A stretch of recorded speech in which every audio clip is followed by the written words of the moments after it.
Good evening my dear friends. तो आज हम लोग वॉइस का तीसरा वीडियो पढ़ने वाले हैं और इस तीसरे वीडियो में हम लोग आज पूरा फोकस करने वाले पैसिव वॉइस का पहचान।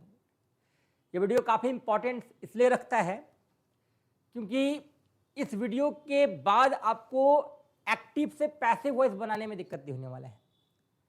आराम से बच्चे एक्टिव से पैसिव स्ट्रक्चर को भी बना लेंगे और सेंटेंस को भी बना लेंगे।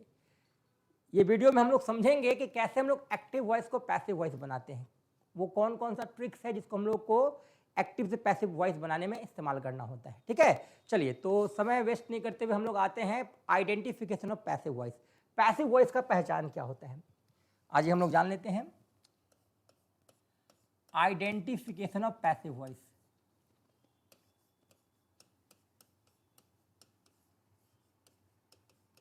Fication of passive voice।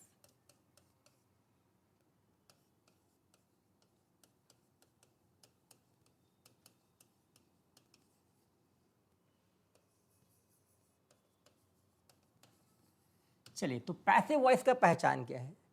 जब भी आप एक्टिव से पैसिव बनाओगे ना तो एक पैटर्न को आपको अपनाना होगा। जैसे मान लो भी हम एक सेंटेंस लिखते हैं, मैं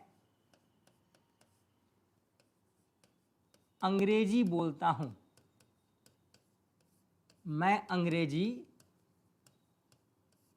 बोलता हूं, ये एक सेंटेंस है। निश्चित तौर पे ये एक्टिव सेंटेंस है क्योंकि यहां पर सब्जेक्ट जो है वो काम कर रहा है। मैं जो है अंग्रेजी बोलने के काम को कर रहा है, इसलिए क्या है ये एक्टिव वॉइस है। ये सेंटेंस क्या है, एक्टिव वॉइस है। इस वाक्य में मैं सब्जेक्ट है और अंग्रेजी जो है वो ऑब्जेक्ट है, बोलना क्या है, वर्ब है। जब भी आप एक्टिव से पैसिव बनाओगे ना तो ऑब्जेक्ट को आपको सब्जेक्ट बनाना होता है और देन सब्जेक्ट को क्या बनाओगे, आप ऑब्जेक्ट बनाओगे। जैसे यहाँ पर अंग्रेजी क्या है, ऑब्जेक्ट है। आप जब इसका पैसिव बनाओगे तो अंग्रेजी को आगे लाना होगा।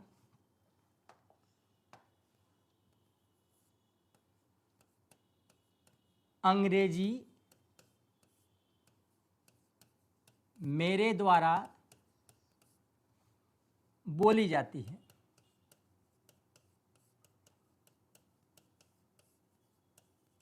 ना।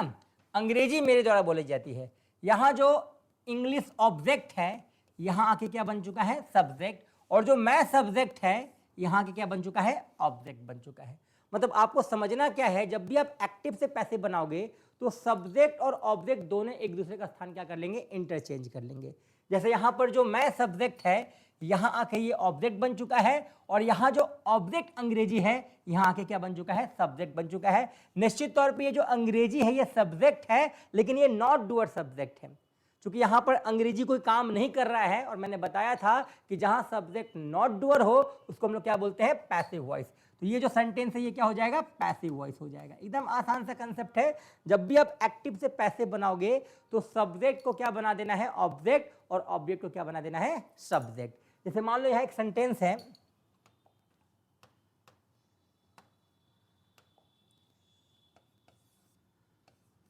सचिन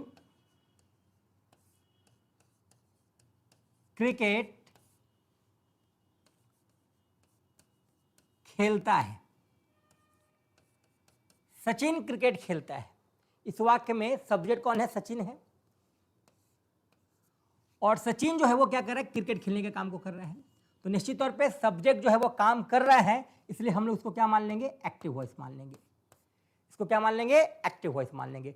अब इस एक्टिव से पैसिव बनाना है, सेम उसी पैटर्न को आपको यूज करना है। ऑब्जेक्ट को क्या बना देना है, सब्जेक्ट बना देना है। क्रिकेट जो ऑब्जेक्ट है अब यहां सब्जेक्ट बन जाएगा। क्रिकेट सचिन के द्वारा खेला जाता है। निश्चित तौर पे यहां जो ऑब्जेक्ट है यहां आकर क्या बन चुका है, सब्जेक्ट, और जो सचिन सब्जेक्ट है वो क्या बन चुका है, ऑब्जेक्ट। एकदम आसान सा कंसेप्ट है। जब भी आप एक्टिव से पैसिव बनाओगे तो सब्जेक्ट को क्या बना देना है, ऑब्जेक्ट, और ऑब्जेक्ट को क्या बनाना है, सब्जेक्ट। यहां जो क्रिकेट सब्जेक्ट है ये नॉट डूअर है और जहां सब्जेक्ट नॉट डूअर होता है उसको हम लोग क्या बोलते हैं, पैसिव वॉइस बोलते हैं। इसी पैटर्न को समझना है। अब बच्चे अक्सर मुझसे कहते हैं सर फिर पैसिव पढ़ने का जरूरत क्या है, सर क्यों हम लिखें अंग्रेजी मेरे द्वारा बोली जाती है ना, क्यों ना हम बोले कि भाई मैं अंग्रेजी बोलता हूं। तो सवाल है सर पैसिव वॉइस हम लोग पढ़ें क्यों, पैसिव पढ़ने का जरूरत क्या है, जब आप एक्टिव से पैसिव बनाते हो क्यों हम लोग एक्टिव से पैसिव बनाएं। तो देखो यहाँ आपको समझना क्या है कि बहुत सारे ऐसे वाक्य हैं हमारे इंग्लिश में जो एक्टिव नहीं है, वो परमानेंट पैसिव है, और उन्हीं के लिए हम लोग को पैसिव वॉइस पढ़ना है, नहीं तो फिर वैसे वाक्य को हम लोग ट्रांसलेट नहीं कर पाएंगे। अब बोलो सर ऐसा क्या, कौन कौन सा वाक्य है सर, हम लोग तो सिर्फ यही जानते हैं कि एक्टिव से क्या किया जाता है, पैसिव बनाया जाता है, एक्टिव से पैसिव बनाया जाता है।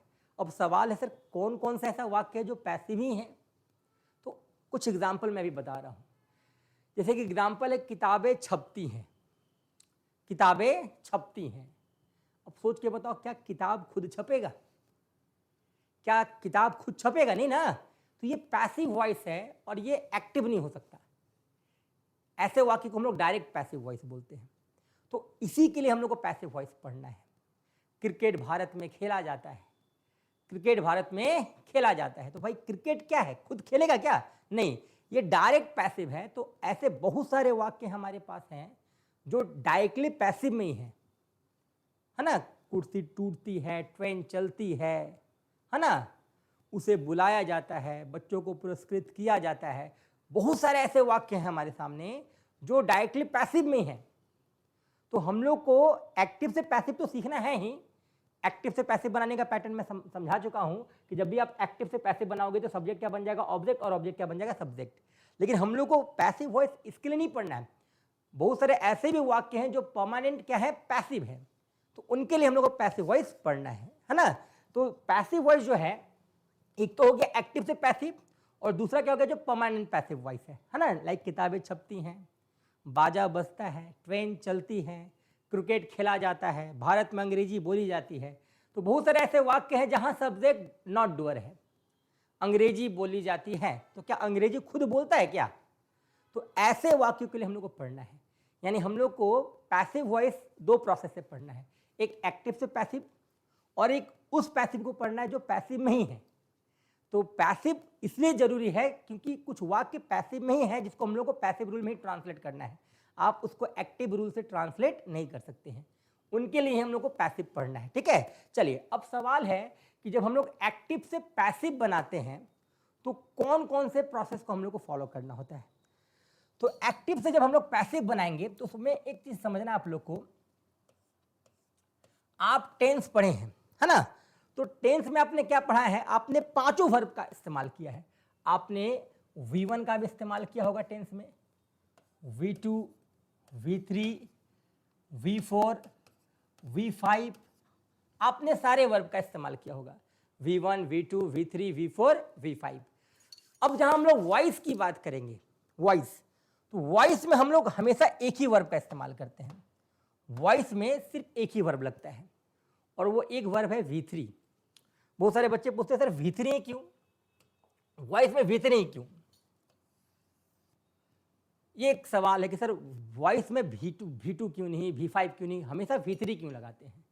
देखो V3 एक परफेक्शन का वर्ब है, यह हम लोग टेंस में पढ़े हैं, समाप्ति का वर्ब है। जब भी आप एक्टिव से पैसिव बनाते हो तो आप देखते क्या हो, सब्जेक्ट क्या बन चुका है, ऑब्जेक्ट, और ऑब्जेक्ट क्या बन चुका है, सब्जेक्ट। तो ये प्रोसेस हो नहीं रहा है, हो चुका है, और जहां हो चुका की बात आए उसको हम लोग परफेक्शन बोलते हैं, और परफेक्शन में हमेशा क्या लगता है, V3 लगता है। यही कारण है चूंकि जितना भी पैसिव सेंटेंस आप पढ़ने वाले हो, जितना भी पैसिव, सारा सेंटेंस में सब्जेक्ट क्या है, नॉट डूअर है। वो नॉट डूअर या फिर बनाया गया है या परमानेंट नॉट डूअर है। लाइक अभी हम एग्जाम्पल लिए थे कुछ देर पहले, उसमें आप लोग देखोगे कि अंग्रेजी मेरे द्वारा बोली जाती है, हम लोगों ने ऑब्जेक्ट को क्या बना दिया, बताओ, सब्जेक्ट बना दिया। ऑब्जेक्ट को हम लोगों ने क्या बना दिया, सब्जेक्ट बना दिया। यानी इस प्रोसेस को हमने किया, ये हो चुका है। तो जो प्रोसेस हो चुका है वो क्या है भाई, परफेक्शन है। और परफेक्शन में हमको क्या चाहिए, बताओ, V3 चाहिए। तो पैसिव वॉइस में होता क्या है, सब्जेक्ट या फिर नॉट डूअर हो चुका है या इसको हम लोग बनाए हैं।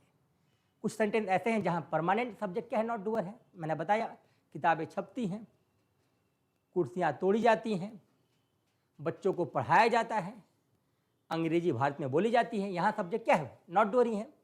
और कहीं कहीं हम लोग सब्जेक्ट को क्या करते हैं, ऑब्जेक्ट, और ऑब्जेक्ट को क्या बनाते हैं, सब्जेक्ट। यहाँ देख सकते हो आप, यहाँ जो अंग्रेजी ऑब्जेक्ट था हम लोगों ने इसको क्या बना दिया सब्जेक्ट, मैं जो क्या था सब्जेक्ट उसको क्या बना दिया मैंने ऑब्जेक्ट, यानी हमने इस प्रोसेस को किया है। तो जो प्रोसेस हो चुका है उसके लिए हम लोग क्या लेते हैं, भीतरी लेते हैं। तो सिंपल सा कंसेप्ट है, जब भी हम लोग इंग्लिश में पैसिव वॉइस की बात करेंगे तो पैसिव वॉइस में हमें भीतरी का प्रयोग करना है। ये माइंड में आप लोगों को बैठा लेना है, हर पैसिव वॉइस में सिर्फ और सिर्फ भीतरी का प्रयोग करना है। एक चीज आपके दिमाग में आना चाहिए। तो सबसे पहला नोट्स हम लोग क्या लिख सकते हैं, verb 3 is used in passive voice, in passive voice, यानी जितना भी पैसिव वॉइस है वो हम लोग भीतरी का प्रयोग करते हैं। और दूसरा सबसे महत्वपूर्ण नोट्स जो टेंस में भी काफी जरूरी था और अभी भी इंपॉर्टेंस रखता है, इंग्लिश में बी का जबरदस्त यूज है। बी मैंने बताया था कि बी का ही सेकेंड फॉर्म वाज होता है, उसका प्लूरल क्या होता है, वर होता है। बी का verb 3 been, B for being, और बी का वर्ब 5 इज होता है, जिसके कंडीशन में हम लोग एम और आर को लगाते हैं। तो यहाँ पर हम लोग बी का इस्तेमाल करने वाले हैं। कुछ बच्चे पूछते बी का इस्तेमाल क्यों करेंगे, तो निश्चित तौर पे आप हमको ये बताओ कि पैसिव वॉइस में सब्जेक्ट डूअर होता है कि नॉट डूअर होता है। आप बोलोगे सर पैसिव में सब्जेक्ट क्या होता है, नॉट डूअर होता है। तो निश्चित तौर पे जो नॉट डूअर है उसको हम लोग हेल्प करेंगे कि नहीं करेंगे, करना पड़ेगा ना। समाज के अच्छे लोग क्या करते हैं, जो हेल्पलेस होते हैं उसको हेल्प करते हैं। तो जितना भी पैसिव वॉइस है वहाँ सब्जेक्ट बेचारा काम नहीं कर रहा है, उसको हम लोग को हेल्प करना है। तो हेल्प करने के लिए हम लोग बी को ही क्यों चूज करते हैं, ये ध्यान से समझना। इंग्लिश में सबसे पावरफुल जो हेल्पिंग होता है वो बी होता है। इस बी के पास 5 पावर होता है। इसी बी से इजेमार वाजवेयर का निर्माण हुआ है। इसी बी से इजेमार और वाजवेयर का निर्माण हुआ है। जबकि हैव की बात करेंगे तो हैव से 2 वर्ड बनता है, हैज और हैड।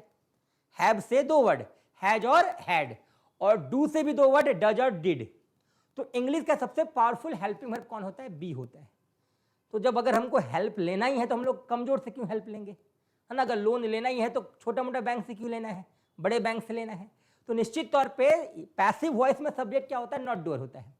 सब्जेक्ट काम नहीं कर रहा है तो काम नहीं कर रहा तो उसको मदद चाहिए, और मदद देने वाला सबसे पावरफुल हेल्पिंग वर्ब कौन है, बी है। यही कारण है कि जितना भी पैसिव सेंटेंस है वहां हम लोग को बी से हेल्प लेना है। ठीक है, चलिए अब आप लोग बात करोगे सर बी V1 होता है तो इसका वर्ब 2 क्या होता है, मैंने बताया था इसका वर्ब 2 वाज होता है। इसी का कंडीशनल प्लूरल होता है वर। इसका वर्ब 3 बिन होता है, वी फॉर बीइंग होता है, और वर्ब 5 इज होता है, जिसके कंडीशनल प्लूरल में हम लोग एम और आर का प्रयोग करते हैं। मतलब साफ है कि इसी बी से इस वाजवेयर का निर्माण हुआ है और इस इजेमार का निर्माण हुआ है। एकदम आराम से आपको समझना है कि जितना भी पैसिव वॉइस है वहां आपको बी का हेल्प लेना है। क्योंकि पैसिव वॉइस में सब्जेक्ट काम नहीं करता है, सब्जेक्ट हेल्पलेस है, सब्जेक्ट नॉट डूअर है, और अगर सब्जेक्ट हेल्पलेस है तो उसको हेल्प करो, और हेल्प करना है तो सबसे पावरफुल हेल्पिंग वर्ब कौन होता है, बी होता है। तो जितना भी पैसिव वॉइस आप बनाओगे उन सारे पैसिव वॉइस में आपको बी का इस्तेमाल करना है। बी इज यूज्ड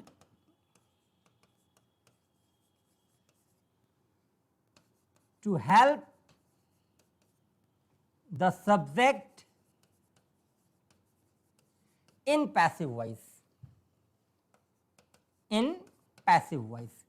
यानी जितना भी आप पैसिव वॉइस बनाओगे उन वाक्यों में आपको बी का हेल्प लेना है। बस आपको यही 2 चीज दिमाग में रखना है, पैसिव में V3 चाहिए, और हर पैसिव में सब्जेक्ट को आपको हेल्प करना है तो बी से हेल्प करना है। बस इसी 2 चीज को दिमाग में बैठा लो, आप किसी भी एक्टिव का पैसिव बना लोगे। अब बोलो सर हमको तो आपके बात पे विश्वास हो नहीं रहा है, तो चलो देखते हैं कि क्या हम लोग पैसिव बना पाते हैं कि नहीं बना पाते हैं। एकदम आराम से हम लोग कुछ एग्जाम्पल ले लेते हैं टेंस का ही, एक्टिव वॉइस में ही। जैसे मान लो subject plus is am are plus V4 plus object. उम्मीद है आपको पता होगा कि ये प्रेजेंट कॉन्टिन्यूअस का रूल है, ये टेंस में प्रेजेंट कॉन्टिन्यूअस है। अभी प्रेजेंट कॉन्टिन्यूअस का हम लोग पैसिव वॉइस बनाने वाले हैं। एक और स्ट्रक्चर ले लेते हैं, subject plus V2 plus object. ये भी आपको पता होगा, ये सिंपल पास्ट का है, सिंपल पास्ट का है। एक और ले लेते हैं हम लोग, subject plus shell will plus V1 plus object. अगर आपको सही में टेंस का रूल पता है, अगर आपने टेंस समझा है, तो वॉइस में दम नहीं है। आपको बस दो नोट्स पे ध्यान रखना है। जब भी आप एक्टिव से पैसिव बनाओगे तो हर पैसिव में आपको V3 चाहिए। हर पैसिव में क्या चाहिए? V3 चाहिए। और हर पैसिव में चूंकि सब्जेक्ट नॉट डूअर है तो उसको हमको हेल्प करना है, और हेल्प करने के लिए सबसे पावरफुल जो हेल्पिंग वर्ब है वो बी है। उस बी का हम लोग को इस्तेमाल करना है। आराम से आपका पैसिव बन जाने वाला है। ठीक है, चलो अब मान लो हमको इसका पैसिव बनाना है। कुछ नहीं करना भाई, आप ये सब्जेक्ट ले लो, लास्ट में आप ऑब्जेक्ट ले लो, जो था उसी को ले लेना है। मैंने क्या बताया? हर पैसिव में आपको V3 लेना है। आपने V3 ले लिया, आपने V3 ले लिया। अभी यहां EZMR ऑलरेडी हमें दिया हुआ है तो हम लोग EZMR भी ले लेंगे। अब बताओ, ये जो सब्जेक्ट है और ये जो सब्जेक्ट है क्या दोनों सेम हैं? बिल्कुल नहीं। एक एक्टिव वॉइस है और एक पैसिव वॉइस है। एक में सब्जेक्ट डूअर, एक में नॉट डूअर। एक में सेंटेंस होगा मैं अंग्रेजी पढ़ा रहा हूं, तो दूसरे में होगा अंग्रेजी मेरे द्वारा पढ़ाया जा रहा है। तो यहां जो अंग्रेजी है ये सब्जेक्ट नॉट डूअर है, तो नॉट डूअर को मदद किससे करेंगे? इंग्लिश के सबसे पावरफुल हेल्पिंग वर्ब से। किससे? बी से। बट यहां डिमांड किसका है बच्चे? V4 का है। डिमांड किसका है? V4 का है। तो कुछ नहीं करना है, बस आपको बी का वर्ब 4 ले लेना है। ये V4 क्या हो जाएगा? बीइंग। एकदम आसान सा कंसेप्ट है। ये प्रेजेंट कॉन्टिन्यूअस का पैसिव रूल हो चुका है तैयार। Subject plus EZMR plus being plus verb 3 plus object. एकदम आसान सा कंसेप्ट है। जैसे मान लो अगर आपने एक एक्टिव सेंटेंस लिया कि I am playing cricket, I am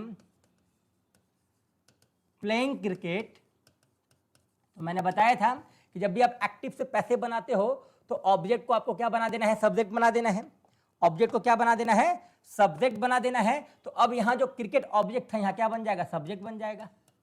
ये रहा क्रिकेट, और क्रिकेट के साथ हमें क्या लगाना है? इज लगाना है। इज को क्या चाहिए था? V4 चाहिए था। तो हमने मदद लिया किससे? बी से। बी का वर्ब क्या ले लिया हमने? बीइंग। तो cricket is being. Her voice में हमें V3 चाहिए, तो प्लेइंग का वर्ब 3 हमने क्या ले लिया? प्लेड।